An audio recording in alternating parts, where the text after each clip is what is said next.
I don't know if he would have gotten... It's still unclear even now. I feel like if powerful people try to cover things up, they will be covered. Yeah, they can definitely cover whatever they want to cover. That's for sure. Hi everyone and welcome to Mysterious Earth. I'm your host Indonesia and this is Anna joining me. Hello. So, do you kick off your day with a hot cup of coffee? I do. It's necessary. It's necessary. For many of us, that little cup is a moment of calm before the madness of the day begins. But imagine this. What if one sip of your coffee could end your life in seconds? Crazy. But funny enough, this is actually a very controversial case in Indonesia, where a best friend allegedly murdered her best friend with a cup of coffee. With coffee? Coffee. In a public space. How? Exactly. So today we're diving into a case that rocked Indonesia and even caught the world's attention. Picture this. At a trendy cafe in Jakarta, a woman takes a sip of coffee, then suddenly collapses in convulsions and dies almost instantly. What? And guess who's the prime suspect? Whoever was with her? Her best friend. Ah. So I know it sounds unbelievable, but we're talking about the Jessica Kumala Wongso case. Jessica was convicted based almost entirely on circumstantial evidence. Even now, she maintains that she's innocent. So, was this a crime fueled by jealousy and obsession, or did Jessica fall victim to a flawed legal system? Let's break it down. So, before all this tragedy, Jessica and Mirna were super close. They met at Billy Blue College of Design in Sydney, Australia, where they both studied design. They spent countless hours exploring art galleries, hitting up cool cafes, and checking out all sorts of cultural events. It was a time of big dreams, creativity, and genuine friendship. Mirna was always the upbeat, natural leader in group projects, while Jessica, despite her talent, sometimes wrestled with self-doubt and anxiety. They balanced each other out perfectly, but as life went on, things began to change. Between their relationship? Okay. Fast forward to January 6, 2016. The setting is the elegant Olivier Cafe. That's where it happened. Looks fancy, doesn't it? It is. So this cafe is located inside Jakarta's Grand Indonesia Mall. This isn't your run-of-the-mill cafe. It's known for its chic French decor, upscale vibe, and signature Vietnamese iced coffee. It's a hotspot for young professionals and high society. So that day, the cafe turned into a crime scene. 27-year-old Wayan Mirna Salihin took a sip of her coffee, and within seconds, she started convulsing and collapsed. It was absolute chaos. So do they think it was poison? Exactly. We're gonna get into that soon. So let's talk about the two key players, Jessica and Mirna. They'd been tight since their college days. However, things started to shift after Mirna got married in 2015 to Arifin Salihin, a well-to-do Indonesian businessman. So the girl who died was the one who got married to a wealthy... Okay. So Mirna's new life and stability really hit Jessica hard. Friends say she just couldn't cope with the change. She was extremely attached to Mirna and couldn't accept that she was moving on. Plus, Jessica had a history of mental health struggles, including depression and even a suicide attempt back in Australia. So on that fateful day, Jessica arrived at the cafe an hour early. She ordered the Vietnamese iced coffee for Mirna and set it on the table, waiting for her friend to show up. She was there first and she bought the coffee. Okay, I can see why she was being the one believed to be the suspect. Exactly. And moments after Mirna took her first sip, she went into severe distress, clutching her stomach, gasping for air, and then collapsing while foaming at the mouth.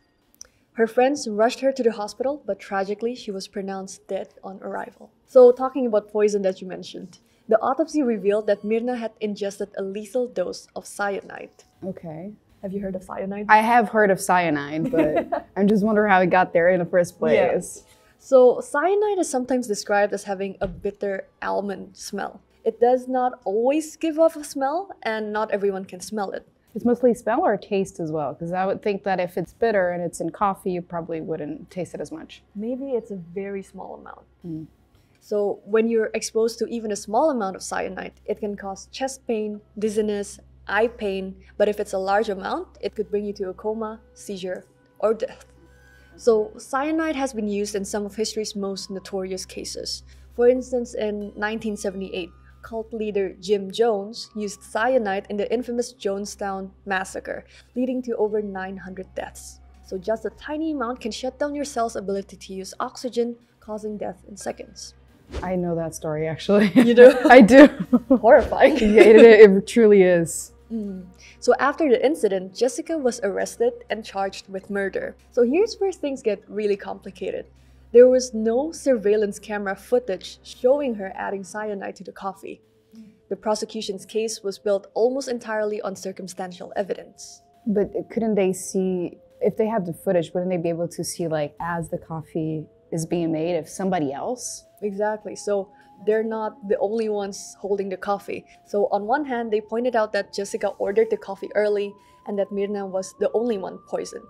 Plus, when Myrna collapsed, Jessica's reaction was pretty muted. Like, she wasn't going out panicking or anything that her best friend is collapsing, you know? Okay. Could be shock. But what I wonder is if did she order the same type of coffee? Because she could have been the target too, right? If it's the same type of coffee, it's 50% chance. So her defense argued that there was no direct proof linking her to the poisoning. The coffee was also handled by cafe staff, meaning someone else could have been responsible. They even questioned whether Jessica had a strong enough motive to commit murder.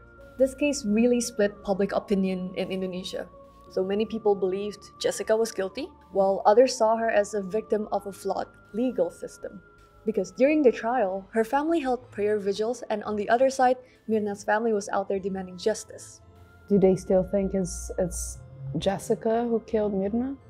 It's still unclear even now. Oof. So even in August 2024, she was released on parole. She's out now and she still claims that she's innocent. If they have a CCTV footage, how could they have not seen whoever with the coffee? No, it was like there were shopping bags on the table. So she was She doing could have something. done. She could have, but there's also no proof that she might have just moved the cup. Right. So that's why it's a complicated case. And interestingly, this case isn't the only one that sparked such intense debates about justice. Remember the O.J. Simpson trial case, often called the trial of the century. That case divided the nation completely. So O.J. Simpson, a famous athlete and actor, was charged with the murders of his ex-wife, Nicole Brown Simpson, and her friend, Ron Goldman. Despite a mountain of circumstantial evidence, he was acquitted in 1995. So that trial was a media circus, full of public scrutiny and heated debates about race and the legal system. So is this what's happening right now in Indonesia with this case? Is it to that extent? It was a lot of media play and a lot of controversy as well. So inside the courtroom during Jessica's trial, things were super intense. The judge said something like, even without direct evidence, the timeline and circumstances strongly suggest guilt. In other words, he felt the overall picture left little doubt. But Jessica's defense lawyer fired back, arguing there isn't any concrete direct evidence linking my client to the poisoning. Without clear proof, a conviction should be approached with extreme caution. They stressed that circumstantial evidence can be interpreted in many ways. And that type of, what is it called again? Cyanide. Cyanide. How is it? Is it a powder? Is it a liquid? How easily accessible is that? Exactly. Would she have access to that type of poison? Those are really good questions. So this case goes beyond simple murder.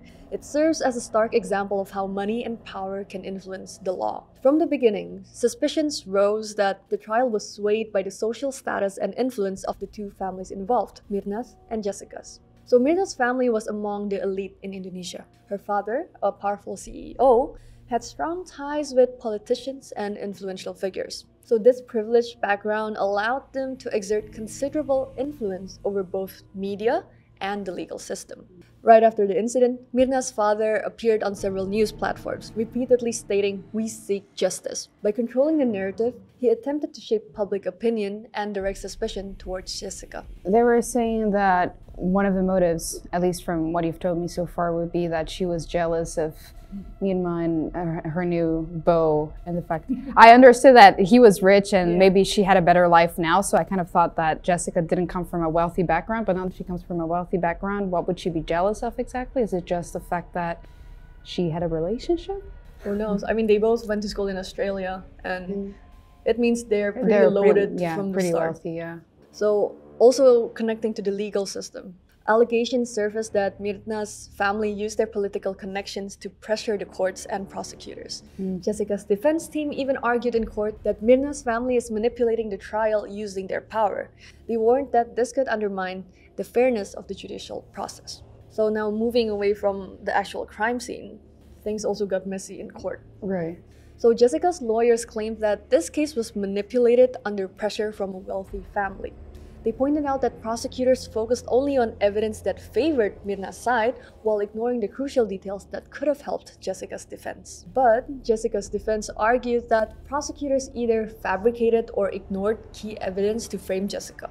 CCTV footage that could have proven Jessica's alibi was allegedly overlooked, and there were suspicions that Mirna's family had a hand in suppressing evidence. Overlooked as in deleted, lost, or just not taken into account? I guess not taken seriously by the court. It would be interesting if you can actually see the CCTV footage. Yeah, right? Because it's really not clear. Yeah, I would be curious to see it because I can't even picture how it happened.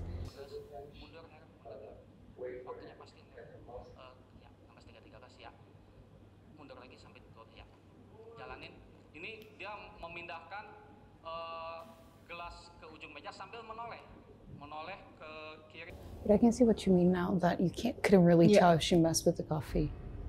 Also, from another angle of the CCTV, it was very unclear because she had shopping bags on the table. But there's a Netflix documentary on oh, really? released last year. Oh, what's the name of it? Deadly Coffee or something like that. Okay, I think if you just search it up. I'll look it up. But if they're blaming Jessica for it, what would be, because usually they have to find a motive, right, for whatever. What is the motive that they're saying that instigated it all? So that's why, like, from Jessica's side, they say that there's not even a strong enough motive for her to kill her own friend. So the defense team accused the court of losing its impartiality in favor of Mirna's family. They highlighted how law enforcement conducted an aggressive investigation and prosecutors built a biased case against Jessica, possibly under external pressure. Did they also look for other culprits, or did they mainly focus on Jessica the whole time? That might be the case. I think from all sides, they wanted to protect their own image, regardless of whether or not they did it. So, at the heart of this case lies the critical question: how do wealth and power shape the law? Mirna's family was suspected of using their financial and political influence to steer the case in their favor, while Jessica's lawyers fought to expose these manipulations and demand a fair trial. Indonesia's legal system has often been criticized for being vulnerable to external influence. This case exemplifies those concerns, raising doubts about whether the courts truly acted independently or succumbed to powerful external forces. So is it common that in Indonesia, prosecutors would take bribes and then sway the case in a certain way, like in a certain direction? I think we're trying hard to fix it, but those cases are still pretty common. So media and social networks also played a crucial role in shaping the case's outcome. Mirna's family leveraged the media to frame the narrative, while Jessica's defense fought back, calling for transparency and justice. Both sides actively engaged in media battles to sway public sentiment. That reminds me, have you watched Chicago? No, I have not. Oh, because there's this whole sequence where they sing "We Both Reach for the Gun," which is basically talking about media manipulation. And it's just, I guess it would be the same for this. Anyway, it just reminded me of that. So this case became more than just a murder trial. It was a battle over how money and power can manipulate the law. Mirna's family was accused of using their wealth and influence to control the case's direction, while Jessica's defense sought to expose these tactics and ensure a fair trial. Ultimately, the case left a deep mark on Indonesian society, sparking serious discussions about judicial independence and the fairness of the country's legal system. So is it still being discussed to this day? Yep. I watched the Netflix documentary, and even after watching it, I became even more confused. Oh, in the beginning, I thought she was just fully guilty. After watching it, I'm like, I think there's a story that the public doesn't know. And I feel like if powerful people try to cover things up, they will be covered. Yeah, they can definitely cover whatever they want to cover. That's for sure. So Indonesia's deeply rooted respect for hierarchy and power means that influential families often hold significant sway over legal proceedings. The combination of wealth, political ties, and media influence can shape court decisions in ways that are difficult to challenge. Additionally, the role of community perception, where public opinion and family honor play major roles, further complicates legal battles, making justice a matter not just of law but also of social influence. I mean, I can only imagine if this case was like between a wealthy family and somebody who, didn't come from the most influential background. That wouldn't even be such a big case. I think it wouldn't even be a case. Yeah. It would just be shut down so quickly. So what do you think?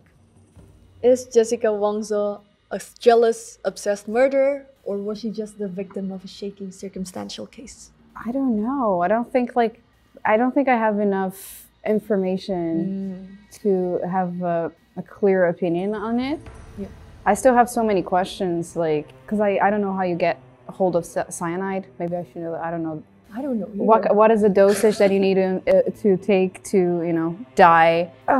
Where's the rest of the CCTV footage that they couldn't get a hold of? Or I wouldn't be able to say if I think she's guilty or not. I would have to do your research. No, yeah, exactly.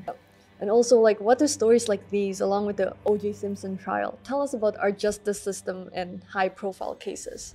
Oh, it tells us a lot. It tells us a lot. It shows the flaws of the prosecution system. Yeah. It really does. I think there's still a lot of improvements to be made to make sure that a fair trial can take place, regardless of who is guilty or not guilty. Yeah, I wonder if that's ever going to happen, because at the end of the day, the system is ruled by humans, and humans, they are prone to either making mistakes or just being swayed by bribes, depending on who they are. That's true. That's true. So if this case happened in Brazil, how do you think it would have turned out? I don't know if it would have gotten this big. I guess it depends on how wealthy and influential those families are. If they were really big, probably, yes, it would be like a big talk.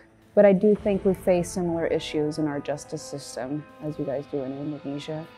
I think that's for most countries, actually. That's still the case, even Korea and the States. But yeah, as I said, it would depend on who those two people were. I do think that wealth does affect how a trial would go.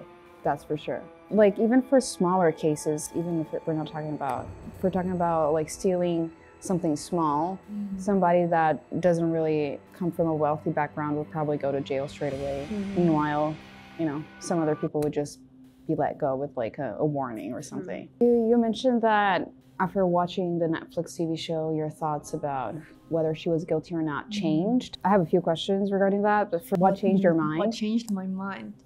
I guess when I saw it on the news so many years ago, you're only shown the case in general. Someone died in a cafe, the only person there with her or the only suspect is her friend.